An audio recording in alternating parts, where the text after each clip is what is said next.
Oi, pessoas. Voltamos? Tudo bem? Oi, oi. Ai, apertei alguma coisa aqui. Pronto, pronto, pronto, pronto. Voltamos. Pronto. Esperar o Gil voltar que a gente entra. De novo. Oi, Dri. Tudo bom? Pronto, vou chamar aqui o Gil. Ai, gente. Vou chamar. Olha, mamãe! Oi, mãe! Beijo! Que bom que você tá aí, acho que você vai Bem, gostar. Oi, Gilberto, tudo bom? tudo legal? Tudo Tudo jóia. bom? Obrigada por você aceitar nosso convite hoje. Seja Não, eu que bem-vindo. agradeço, achei ótimo.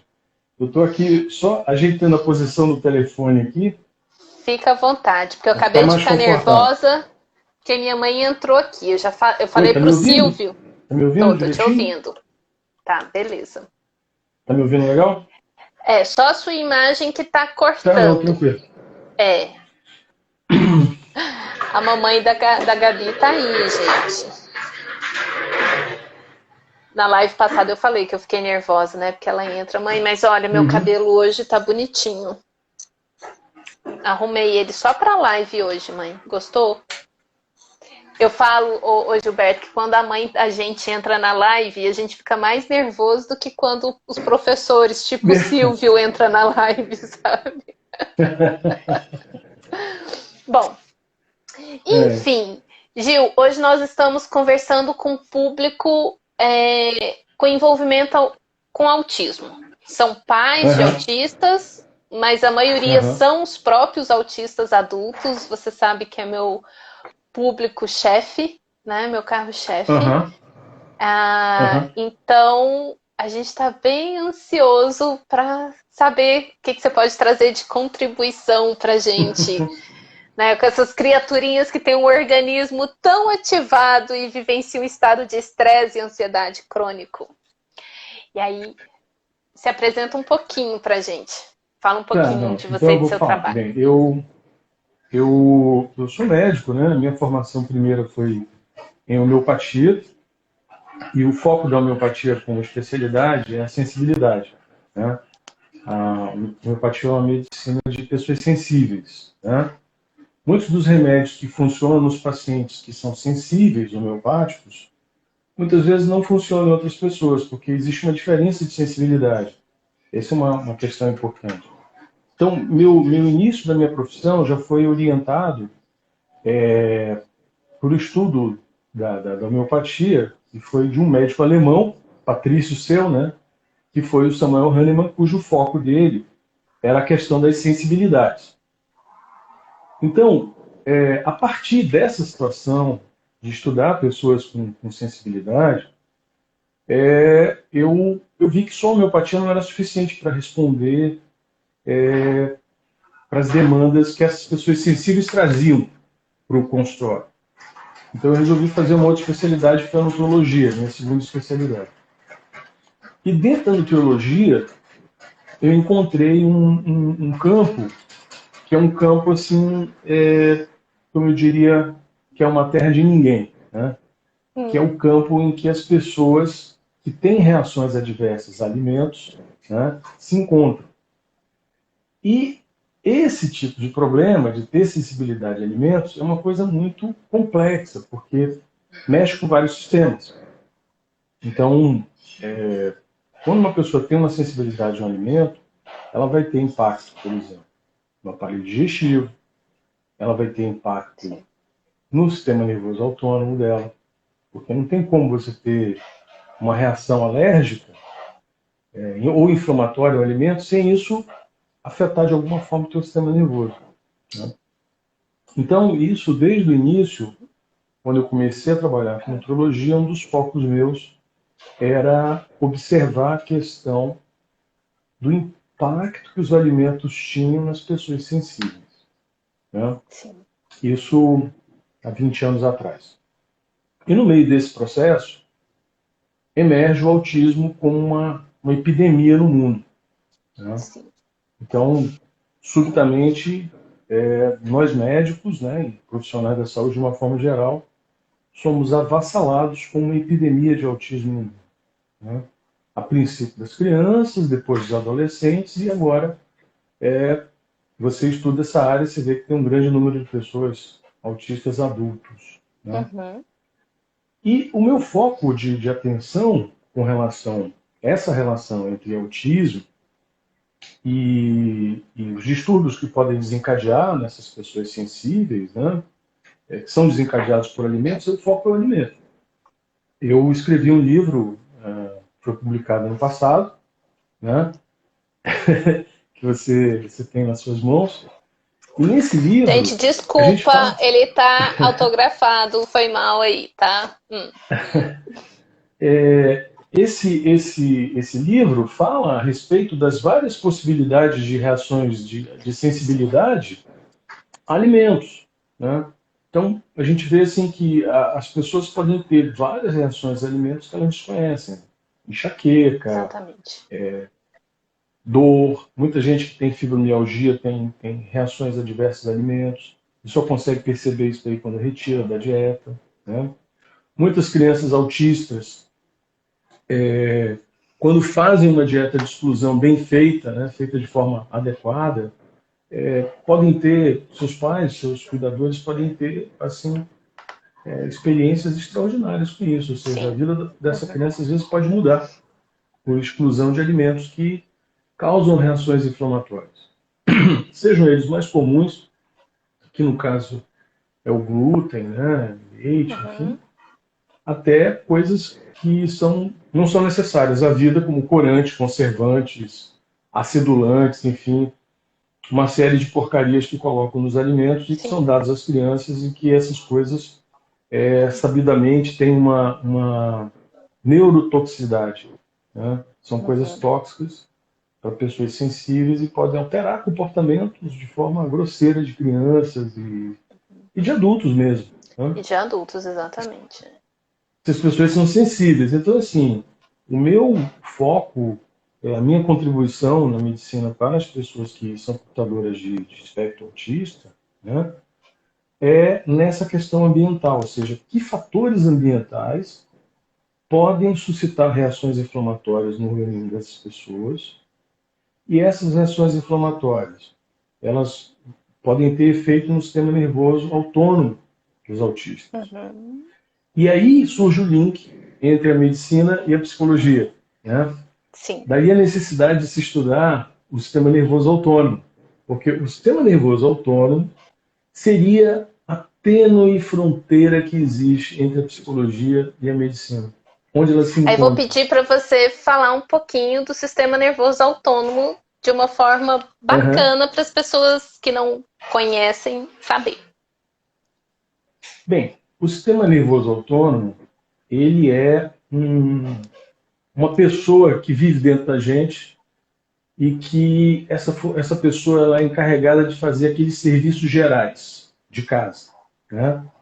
Ou seja, nós temos duas pessoas que vivem dentro da gente. Uma parte que é cerebral superior, que é o cérebro, né? Que executa as funções de aprendizado, de tomada de decisão, né? De avaliação, enfim. E existe um cérebro dentro da gente que ele está localizado no corpo todo, e esse cérebro, ele está no cérebro também, mas está no corpo todo, está no intestino, está na pele, está no pulmão, está no coração, está em tudo. Esse sistema nervoso, ele tem uma inteligência, e essa inteligência funciona em cima de diretrizes que visam a sobrevivência, né? Sim. Então, existe um sistema nervoso nosso que ele cuida da nossa sobrevivência. A função dele única e específica é essa, cuidar da nossa sobrevivência. Ele nos defende dos perigos que existem na natureza, sejam eles tigres, sejam eles leões, sejam eles neocoronavírus, seja um cachorro que vai atacar a gente, seja pessoas hostis, outros seres humanos, enfim. Então, esse sistema nervoso, todas as vezes que nós somos ameaçados, esse sistema nervoso ele assume um funcionamento adaptativo. Ele nos adapta às situações de ameaça. E esse sistema nervoso, essa resposta adaptativa, às vezes ela pode ser muito intensa e pode ser muito exaltada. E ela precisa ser, digamos assim, freada, ela precisa ser diminuída. Então, o nosso sistema nervoso, ele é um exemplo típico ocidental do pensamento oriental, ou seja, nós temos um yin e yang. Nós temos um sistema nervoso que ele funciona sozinho, independente da nossa vontade. Tanto é que o ato de respirar, do coração bater, funcionamento intestinal, ele todo funciona assim, independente da nossa vontade. E o sistema nervoso, ele cuida da gente. Ele cuida do nosso sono, ele cuida da nossa digestão, ele cuida da nossa salvação quando alguma coisa nos ameaça. Ele nos põe numa situação que nos permite correr ou lutar, né? Então, o sistema nervoso chamado autônomo é chamado de autônomo porque ele funciona sozinho. Ele é independente do cérebro. Se uma pessoa, por exemplo, tiver uma morte cerebral, né, uma tragédia, isso daí, o que acontece? Os órgãos dela podem ficar funcionando porque o sistema nervoso autônomo ele funciona sozinho. Então, o coração vai bater sozinho, o pulmão vai... Tudo vai funcionar, o intestino vai funcionar, tudo vai funcionar, mesmo não tendo cérebro. Ou seja, essa é a prova mais cabal de que o sistema nervoso ele é autônomo, realmente, né? Então o sistema nervoso autônomo ele é o grande ponto de interesse na medicina, né, e na psicologia, porque o funcionamento do sistema nervoso autônomo ele vai ter desdobramentos no comportamento das pessoas e como elas percebem o mundo, né? Então, quando a gente olha um paciente que ele tem um problema de saúde, digamos, vou te dar um exemplo de um problema de saúde que eu enfrento com muita frequência. A colite nervosa. A colite nervosa, né, ela é uma doença que tem uma participação do sistema nervoso autônomo. Ela pode piorar muito quando a pessoa está estressada, né? E ela pode deixar as pessoas também estressadas, ou seja, ela tem uma via de duas mãos. A síndrome do intestino irritável seria o diagnóstico médico, né? Eu chamo de colite nervosa, é a síndrome do intestino irritável. Então, o que acontece? As pessoas que têm a síndrome do intestino irritável, elas têm o sistema nervoso delas funcionando de uma maneira diferente das pessoas que não têm a síndrome do intestino irritável. Está funcionando num modelo de estresse, né? Há uma exaltação do sistema nervoso de estresse. Então, nessas pessoas, se você consegue treiná-las ou evitar fatores que possam causar essa resposta adaptativa, né? Essa resposta de estresse que se manifesta no intestino, mas que vai se manifestar também no comportamento, você consegue melhorar muito essa situação da vida das pessoas. Então, todas as doenças que não são, digamos assim, doenças lesionais, todas as doenças que são resultado de regulações, de disfunções, essas doenças elas têm participação do sistema nervoso autônomo. Essas doenças representam 80% das procuras das pessoas nos serviços médicos.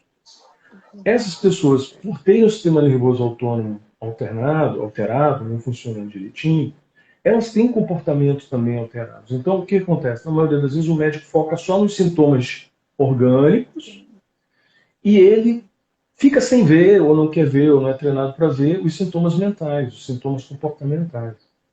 Sim. Quando a gente faz homeopatia, a gente aprende a fazer perguntas mais amplas para o paciente, a conversar com o paciente e procurar ver os sintomas mentais dele, os sintomas emocionais dele, né? Como é que ele vê o mundo, enfim. Que é o ser integral, né, Gilberto? Exato, exato. Então, quando você foca só no intestino, por exemplo, no caso da síndrome do intestino do colo irritável, né, você abstrai o paciente. Eu já tive vários pacientes com síndrome do colo irritável e foram pacientes que tinham marcado histórico de terem tido traumas na vida deles. Ou seja, o trauma desequilibrou o sistema nervoso dessas pessoas e essas pessoas passaram a ter uma doença somática, entende? Então, não seria só o caso de tratar só do intestino dela, tem que tratar da pessoa como um todo. As pessoas, eu costumava dizer isso quando dava aula na Universidade do Amazonas, eu costumava dizer, Olha, infelizmente as pessoas, elas têm uma psicologia, sabe?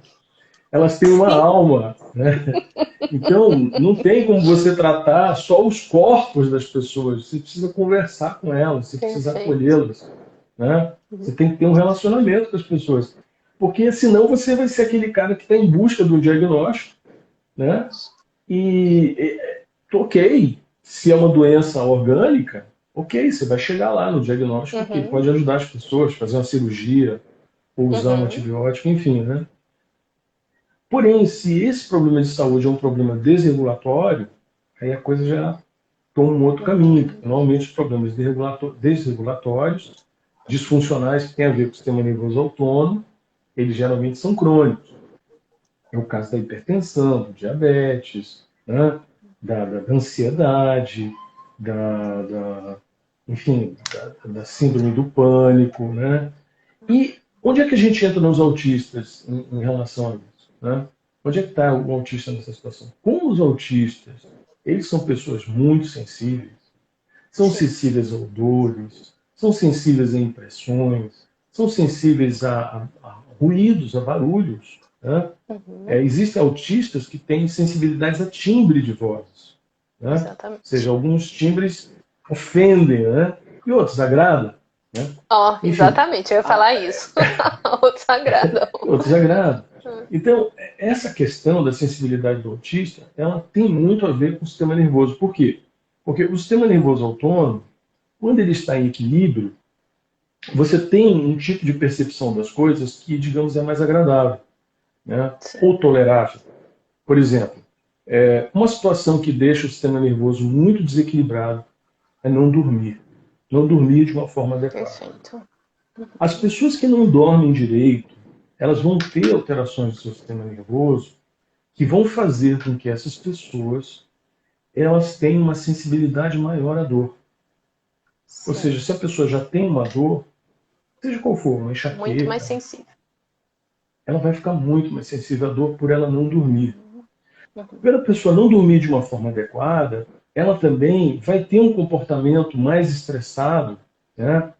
Que eu não Sim. vou usar os termos aqui de neurociência, porque eu acho que só Uhum. vai complicar se a gente for usar, mas assim, a pessoa que não dorme bem, ela vai estar com o seu humor alterado no dia seguinte. Ela vai estar menos paciente, ela pode estar mais irritada, ela pode estar mais nervosa, pode estar mais zangada, ela pode estar mais sensível às influências ambientais, né? Com certeza essa pessoa ela vai trombar com mais gente no meio do caminho, porque quando você não dorme direito, você já não está bem, né? É que nem o É. dedão. O dedão, você está com o dedão machucado. Machucado. Todo mundo quer pisar no seu dedão. Todo mundo Exatamente. quer Você pisar no seu descobre dedão. que ele encosta em todos os lugares. Todos os lugares, e parece que todo mundo quer pisar no seu dedão. Então você imagina uma pessoa que não dorme direito, ela fica com o sistema nervoso dela inflamado, né? Isso. Então, uma das coisas muito importantes da gente procurar ajudar as pessoas que têm autismo é procurar melhorar o sono delas. Uhum. Isso não necessariamente de uma forma direta. A tendência do médico é pensar de, você está com insônia, eu vou dar um remédio para dormir. Uhum. Não é assim. Não Isso. funciona dessa forma. O sono, ele é uma função muito complexa para a gente imaginar que consegue resolver com uma droga para dormir. Isso não é verdade. Quem usa esse raciocínio está num nível muito distanciado da verdade. Porque o sono ele é uma coisa dinâmica. Todo mundo imagina que no sono você apaga, né? Quando, na Sim. verdade, o cérebro Não. trabalha muito mais dormindo Muito. Sim. do que durante o dia, né? Uhum. Porque ele tem a função de se limpar do estresse oxidativo, das sujeiras que ele produziu durante o dia, e ainda tem o trabalho de selecionar o que deve ficar na memória e o que não deve Sim. ficar. Isso. Integrar experiências traumáticas que aconteceram durante o dia, né? E o cérebro ele tem dois momentos, né? O sono tem dois momentos. Ele tem um momento que é profundo, né? Uhum. E tem um momento em que ele entra na fase rápida dos movimentos dos olhos, que é quando a pessoa sonha. Sim. Se a pessoa ficar sem uma fase disso, ou se ficar sem a outra, tá? Se ela perder essa duplicidade do comportamento do sono, isso vai ter um impacto enorme na saúde dela. Se ela perde o sono profundo, o risco dela ter doença cardíaca, câncer, aumenta de uma maneira exponencial. E se ela perde a fase rápida do movimento dos olhos, essa pessoa ela está arriscada a ter um surto psicótico. Ela vai ficar profundamente doente, simplesmente por não estar dormindo. Se ela tem essas duas fases perdidas do sonho, isso é um arraso total. Essa pessoa é uma pessoa realmente que está sofrendo muito. E esse sofrimento... Essa dificuldade de sono, ela também acontece na criança, né, Gilberto? Como? Essa dificuldade de sono, ela também acontece na criança, né? Ela pode acontecer nas na criança. Crianças autistas e acaba afetando o sono dos pais também, né? Sim. Porque acabam não dormindo, porque aí acabam acordando os pais, vai atrapalhar, se multiplica. Vai ter uma implicação muito grande no processo de aprendizagem, né? Então, Exato, assim, exato. às vezes as pessoas focam muito essa coisa assim o final, né? O comportamento, mas antes do comportamento tem um monte de coisa lá para olhar. Né? Dificuldade de aprendizagem, né? Poxa, não está dormindo bem, está inflamado. Como é que aprende, né? Não tem como. Então, é necessário fazer um trabalho que eu chamo assim de descascar cebola. Né?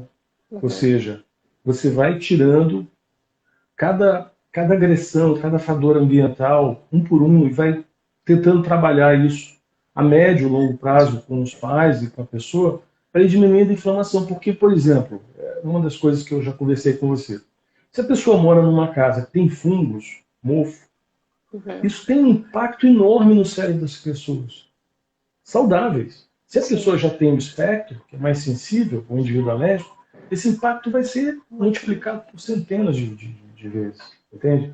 Então, a criança é sensível, o adulto é sensível, né? E os pais, os familiares, se empanturram de perfumes. Os perfumes são solventes orgânicos. E como solventes orgânicos, eles entram na mucosa nasal e já agridem de cara o nervo oftálmico, que é um nervo que tem uma ligação direta com a região frontal, pré-frontal. Ou seja, se faz uma neuropatia periférica que ela se repercute diretamente no cérebro pré-frontal. É um negócio terrível isso daí. E as pessoas não se tocam. Que isso é uma coisa extremamente importante. Quem convive com pessoas autistas, né, como eu convivo, sempre tenho algum paciente ou algum adulto que tem esse tipo de espectro, né, a gente acaba vendo que eles são muito sensíveis. Essa sensibilidade é uma coisa muito interessante. E essa sensibilidade pode fazê-los perder o sono. E a questão do sono, eu enfatizo o quê? A questão do sono é uma das mais importantes faculdades, funções que a gente deve procurar almejar tratar nas pessoas que têm autismo. Tá? Por quê? Porque o sono vai regular todo o resto. O sono vai acalmar o sistema nervoso autônomo das crianças. O sono vai fazer com que eles acordem mais calmos, mais tranquilos. Que eles consigam, durante o dia, melhorar o seu aprendizado. Ou seja, se focar numa única coisa, tá? Como objetivo maior, como meta maior. Não quer dizer que você vai usar drogas para fazer isso. Esse é o ponto. Aí é o que eu ia te perguntar. E o que seria, né? Assim, como seria isso? Né? O que fazer, então, para ajudar a melhorar esse sono, né? Tanto crianças quanto mas adultos também, né? Que todo mundo sabe disso. Isso é aquele negócio assim, banalizar. Todo mundo sabe que sono é importante e todo mundo já ouviu falar higiene do sono e, sabe? Mas as pessoas não executam. Mas assim, o que seria, né? Coisas para a gente já começar a colocar na prática da gente? Bem, assim, uma das coisas que eu considero mais importante, assim, a princípio, no mundo que a gente vive hoje, é se evitar o uso de cafeína durante o dia. Entendeu? Porque o que acontece? Cada metabolismo ele funciona de uma forma diferente. Tá? Então, existem pessoas que ingerem cafeína em questão de 2, 3 horas já eliminaram essa cafeína do organismo dela. Só que existem indivíduos, e isso é muito comum nos indivíduos autistas, tá? Pela característica bioquímica deles, eles têm uma dificuldade de eliminação há uma deficiência de eliminação. E esses indivíduos, muitas vezes eles usam o café e esse café vai ficar no organismo deles por 8, 12 horas. Então, às vezes, o indivíduo toma um café de manhã e vai ter o efeito no sono dele, 12 horas depois ele não vai conseguir fazer essa ligação. Ele não vai perceber Certamente. esse link. Ele vai achar, não, como eu tomei de manhã. Só que a bioquímica dele, as enzimas de detoxificação hepática dele podem não funcionar muito bem, que é muito comum nos autistas, eles terem dificuldade de detoxificação. Por isso, quando se faz exame de sangue em autistas para ver níveis de mercúrio, de chumbo, de cálcio, sempre dá muito alto. Né? Existem muitos que têm níveis muito elevados de metais pesados no corpo por causa dessa dificuldade de eliminar. Então, perfeito. Voltando à questão do sono, né? Focando na questão do sono. Esse seria um dos aspectos interessantes. Um outro aspecto muito importante é a temperatura.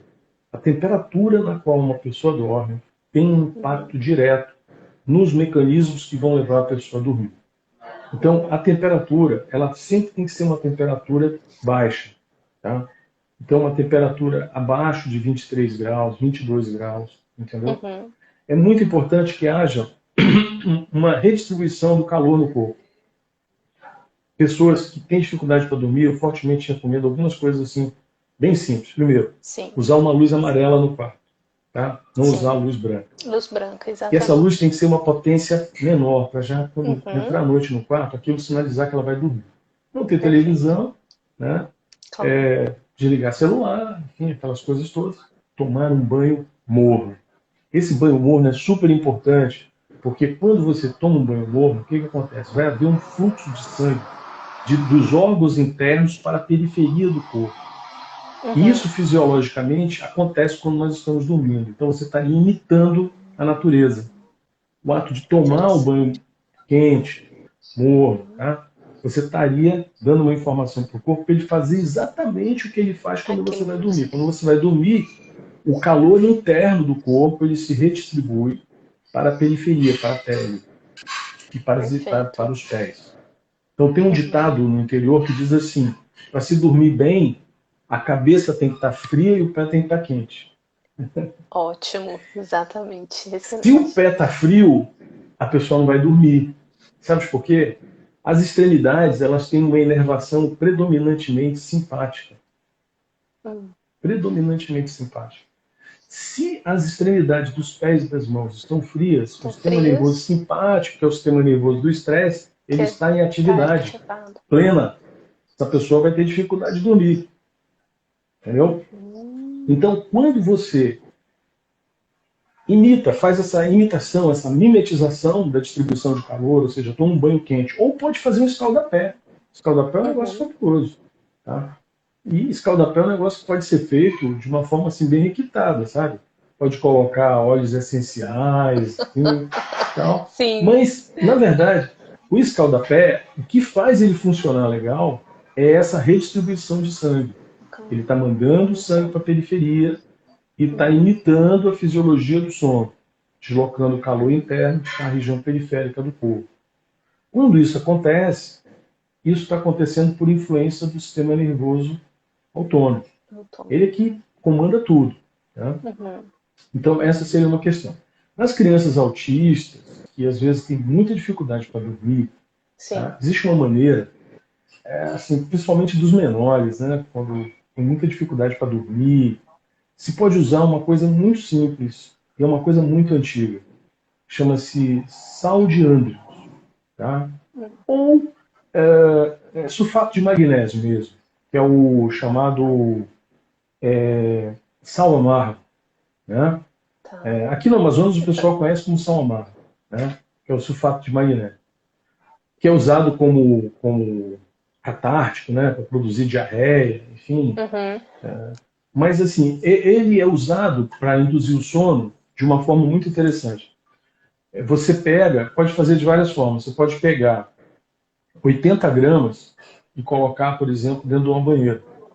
Né? Se a pessoa tiver banheiro em casa. Mas pode fazer também assim. Pode pegar uma bacia, colocar 2 litros de água numa bacia, coloca o sulfato de magnésio, umas 4, 5 colheres de sulfato de magnésio, dissolve os sulfato de magnésio na água da bacia e aí pega uma toalha ou uma fralda dessas de bebê de pano, né, várias, 3, 4 fraldas, embebe na água e Sim. põe em cima do corpo com em plástico. Deixa essa água, a água tem que estar quente, tá? Ela tem que estar quentinha. A temperatura ideal seria entre 38 e 42 graus. Seria mais ou menos essa temperatura ideal. Tem gente que não suporta, tem criança que não suporta 42, tem que diminuir um pouco mais. Mas assim, nessa temperatura, quando essa água com sulfato de magnésio ela toca na pele, a pele ela se abre e o magnésio entra no corpo. O sulfato de magnésio é a única forma de magnésio que penetra na corrente circulatória através da pele. É a única forma, não existe nenhuma outra. Tá? Nenhuma. Legal. E quando isso acontece, isso dá um relaxamento na pessoa imediato. Alguns dormem assim, tipo 15 minutos depois apaga.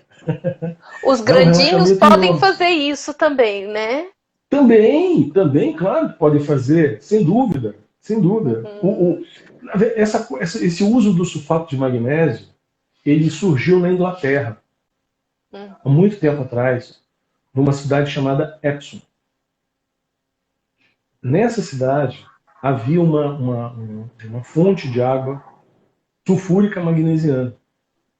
E a corte inglesa ia para lá para fazer relaxamento, né? Porque a vida na corte é complicada. Toda hora tem conflito de toda muito hora. estresse, né? Exatamente. Muito estresse. Então as pessoas, a corte inglesa ia para Epsom, né?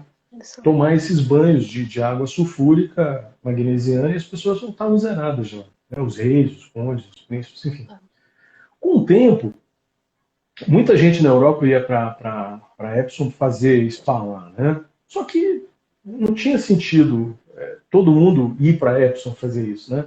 Então os bioquímicos ingleses eles acabaram descobrindo uma forma de preparar o sal e passaram a vender o sal de Epsom para o mundo todo.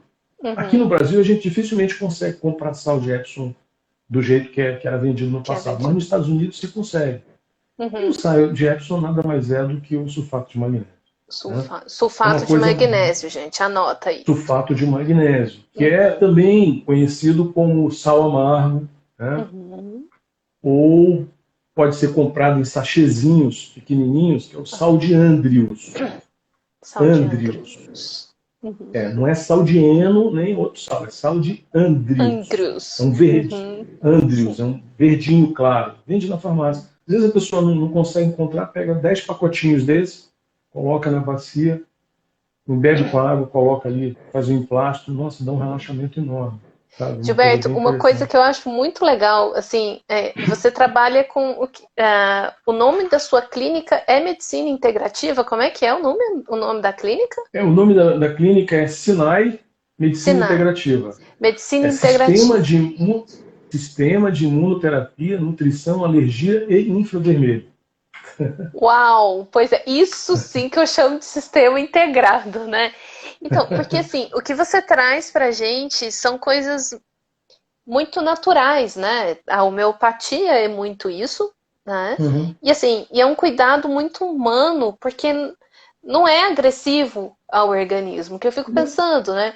A gente acostumou tanto. Hoje nós somos uma cultura medicalizada, né?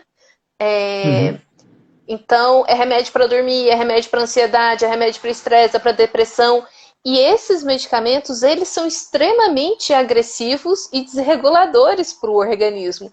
Então, depois você fica num ciclo que você tem que medicar o sintoma que é do remédio e aí vai assim.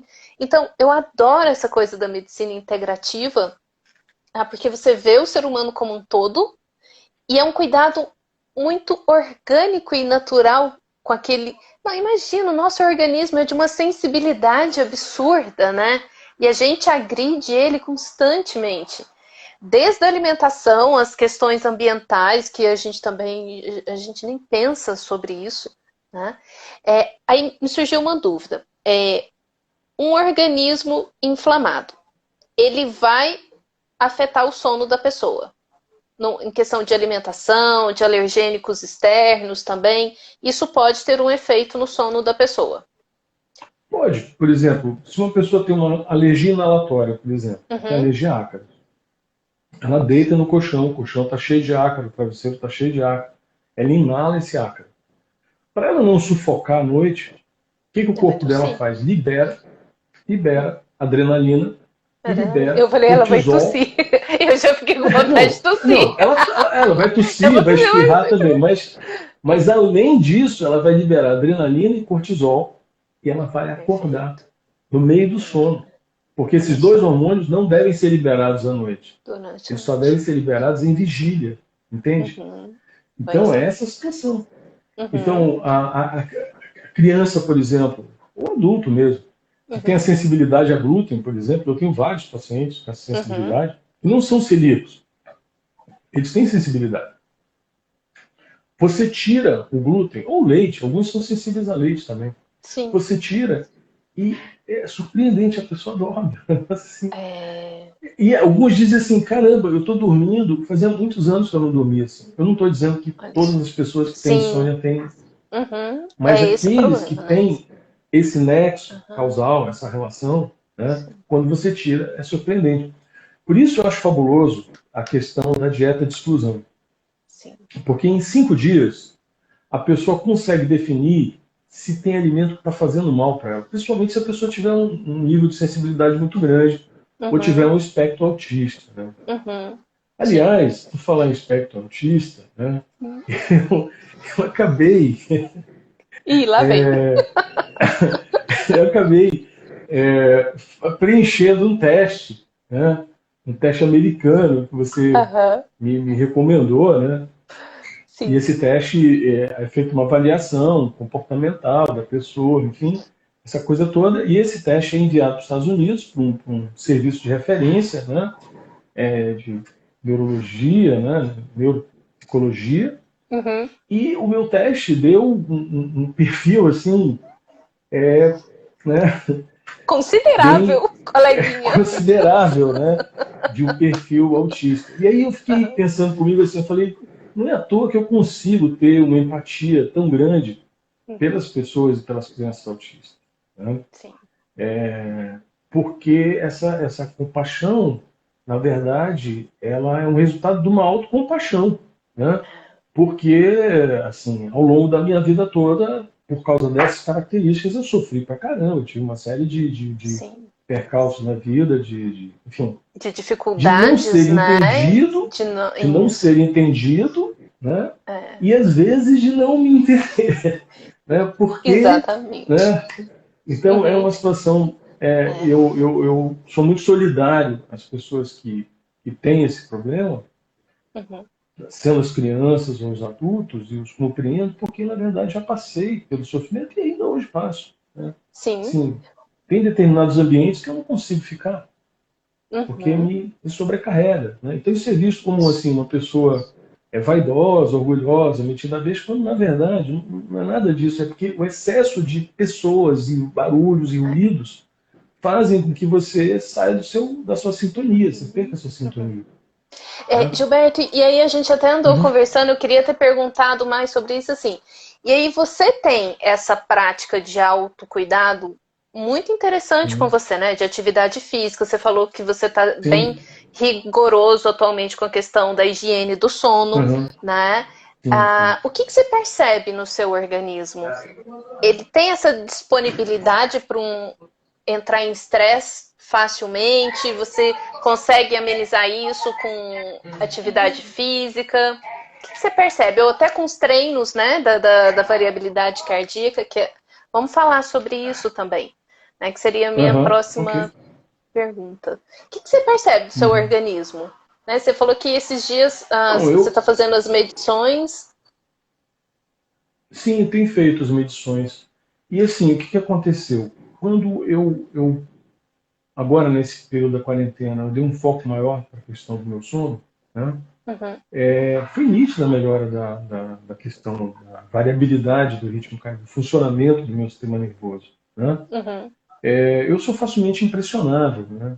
Eu sou facilmente impressionável. Estímulos batem forte em mim.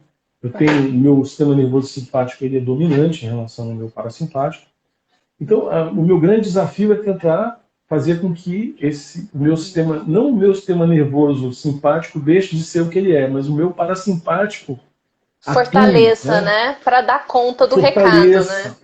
Para dar conta do recado, né? Dessas coisas todas. Então, eu tenho observado assim, uma melhora muito bacana do dormir impactando no despertar de manhã, na disposição de fazer atividade física, né? A vida fica muito Sim, melhor quando você dorme. Isso é uma coisa, né? sim. Os sonhos, o conteúdo dos sonhos são melhores, melhora no conteúdo dos sonhos. Os sonhos passam a funcionar como, digamos assim, eles passam a ser predictivos, né? Eles fazem a prever um dia bom que você vai ter, você vai Uhum.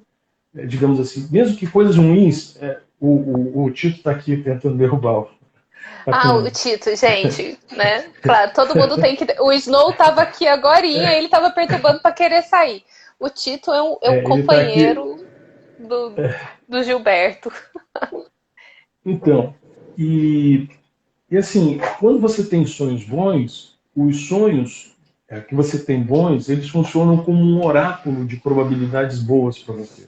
Sim, Então, mesmo que coisas ruins aconteçam no dia seguinte, você consegue, de uma forma mais racional, tomar decisões melhores em relação ao que você vai fazer em relação àquelas coisas ruins que estão acontecendo com você. perfeito.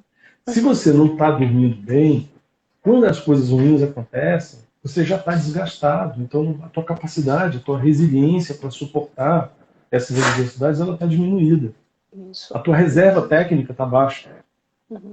Quando você está bem dormido, no dia seguinte, se acontecem coisas ruins, né, o meu pai trabalhava com recursos humanos. Então, às vezes ele chegava assim, ele trabalhava na Petrobras, e recursos humanos é uma área onde tudo Tenso. impacta, né? Uhum. Então, às vezes ele chegava e dizia assim, olha, eu teria motivos hoje para estar assim muito contrariado com tudo que aconteceu hoje em dia. Mas eu não estou, porque as coisas que eu vi hoje foram tão fora da curva, foram tão assim, mostraram um lado até onde as pessoas podem chegar, na sua Uhum. loucura, na sua incoerência, que isso me fez rir, me fez ter uma Gente, resposta paradoxal. Sabe, tipo assim, eu estou vendo um hospício, né? É um hospício isso daqui que eu trabalho. isso é Então, uma quando a pessoa pessoa com sai, inteligência emocional, né? ou seja, isso é um hospício, né? Então, o hospício, e eu já convivi no hospício, eu trabalhei como estagiário durante 2 anos no hospício. E o que acontece? Existem coisas terríveis, aconteciam coisas terríveis no É. hospício. Mas também aconteciam coisas engraçadas, entende? Sim, Coisas que eram assim, tão fora da curva que você disse, nossa, sabe, isso aí pode acontecer, né? Ou sim. seja, então essa questão de você estar com o seu sistema nervoso mais equilibrado Regulando.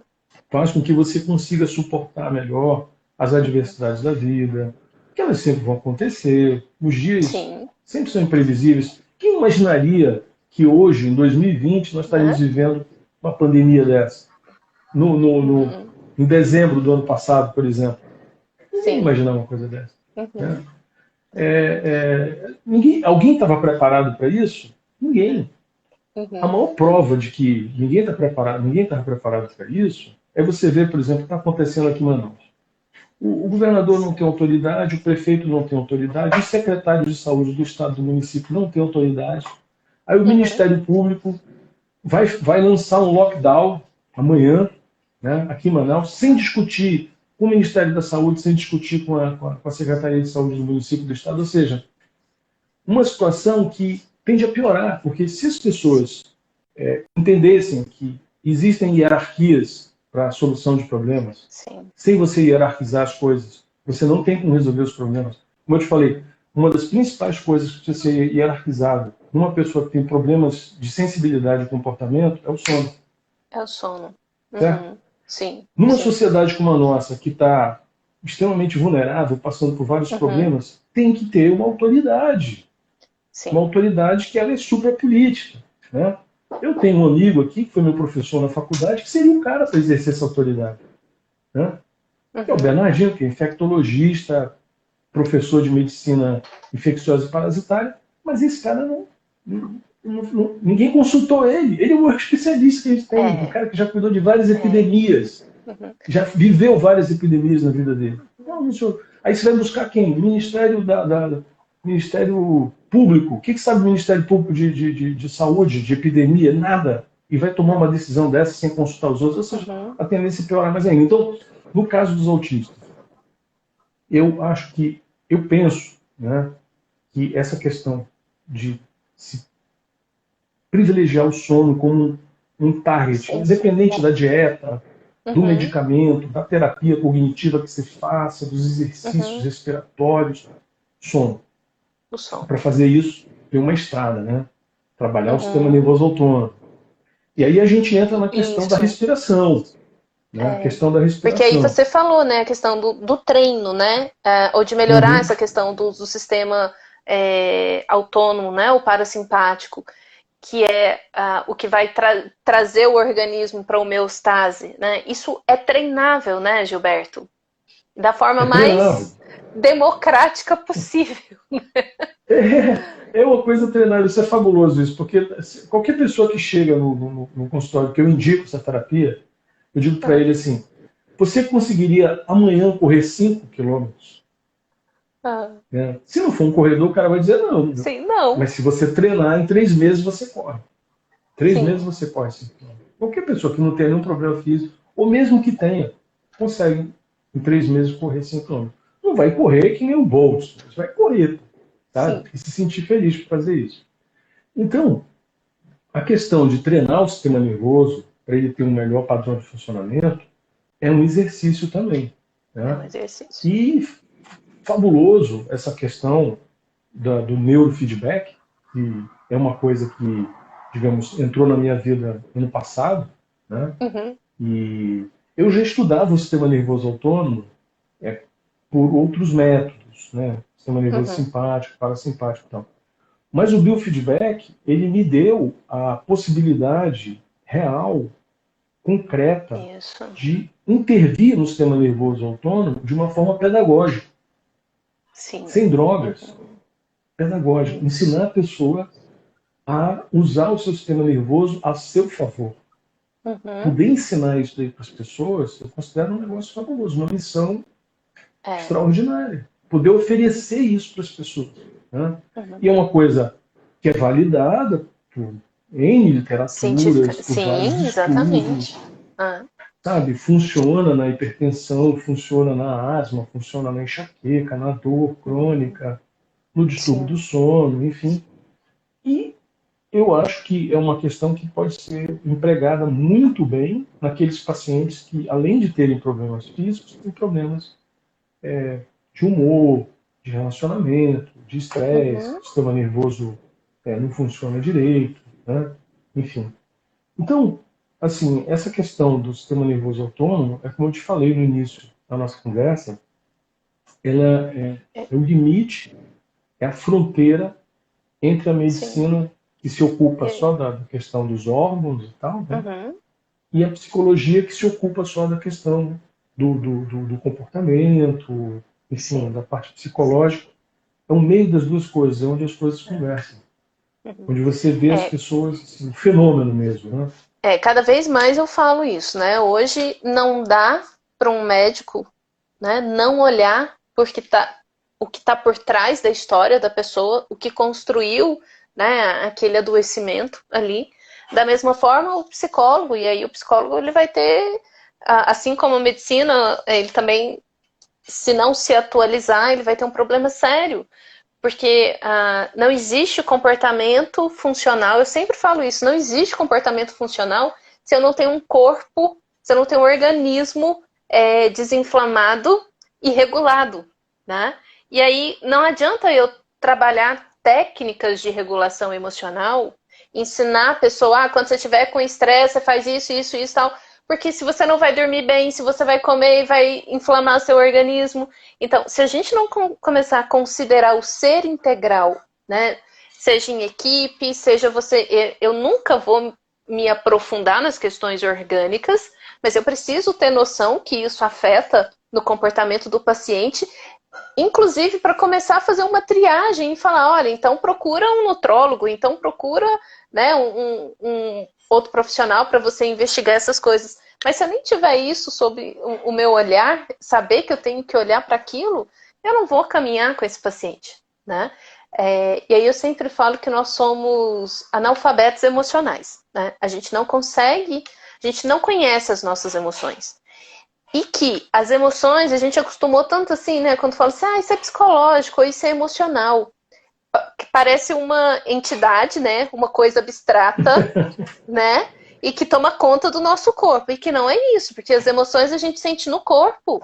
É o sistema simpático funcionando a toda, né? Ou então, quando o parasimpático, né, para regulação entra com tudo, aí a pessoa sente um desconforto muito grande, né? De tontura, de vômito, de não sei o quê. Enfim. E a gente tá falando, mas isso é emocional. Gente, isso tem um sistema funcionando ali que busca um equilíbrio e que a gente não foi ensinado sobre isso, né? E aí, assim, eu queria que você falasse, né? Porque é por isso que eu falo que é muito democrático o treinamento, né?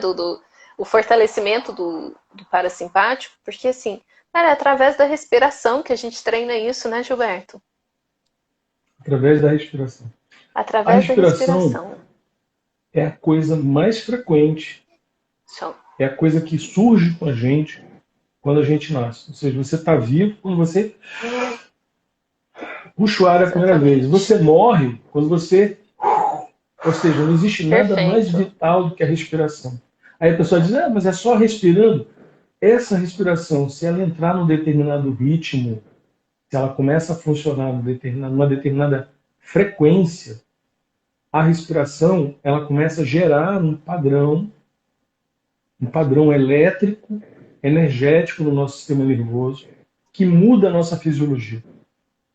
Muda completamente a fisiologia. Tanto é que os yogis, de 5.000 anos atrás, eles usavam, e eles foram os primeiros a usar, a respiração como uma forma de você alterar o funcionamento do seu organismo, para você usar isso como uma porta para experimentar estados interessantes de funcionamento do seu corpo e da sua mente.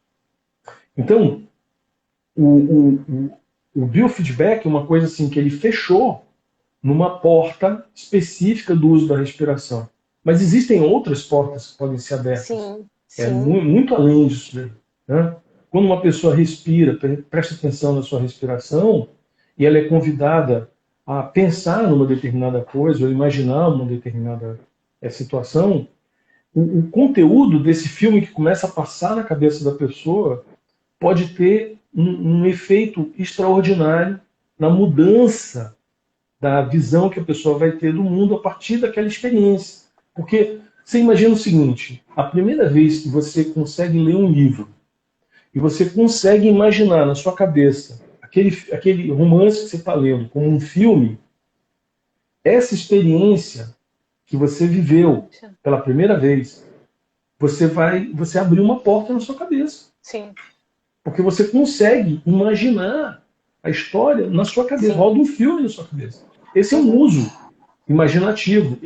Essa criação ela pode ser utilizada para várias coisas. Abre-se uma porta extraordinária com a respiração para se trabalhar com o corpo, para se trabalhar com a consciência, com a autopercepção.